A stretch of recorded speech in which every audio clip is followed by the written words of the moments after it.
బాహుబలి తర్వాత Indian cinema market లెక్కలు మారిపోయాయి.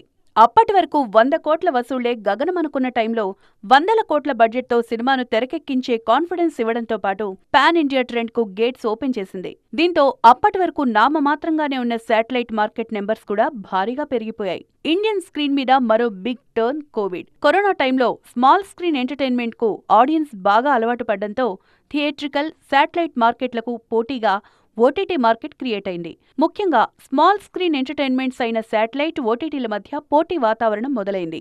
ప్రెజెంట్ ఇండియన్ సినిమాల విషయంలో ఓటీటీ ప్రభావం గట్టిగా కనిపిస్తోంది. డిజిటల్ రిలీజ్కు తగ్గట్లుగా సినిమాల శాటిలైట్ స్ట్రీమింగ్ ప్లాన్ చేసుకోవాల్సిన పరిస్థితి కనిపిస్తోంది.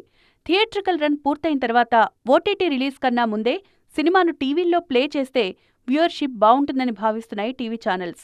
ఓటీటీ సంస్థలు మాత్రం వీలైనంత త్వరగా సినిమాను డిజిటల్లోకి అందుబాటులోకి తీసుకొచ్చేందుకు ఇంట్రెస్ట్ చూపిస్తున్నాయి. దీంతో ఓటీటీ, శాటిలైట్ మార్కెట్ల మధ్య మంచి పోటీ కనిపిస్తోంది. ఈ పోటీ నిర్మాతలకు మంచిదే అన్న టాక్ వినిపిస్తోంది. ఈ రెండు మార్కెట్స్ మధ్య పోటీ వల్ల సినిమా రైట్స్కు మరింత డిమాండ్ క్రియేట్ అవుతుందని హ్యాపీగా ఫీల్ అవుతున్నారు మేకర్స్.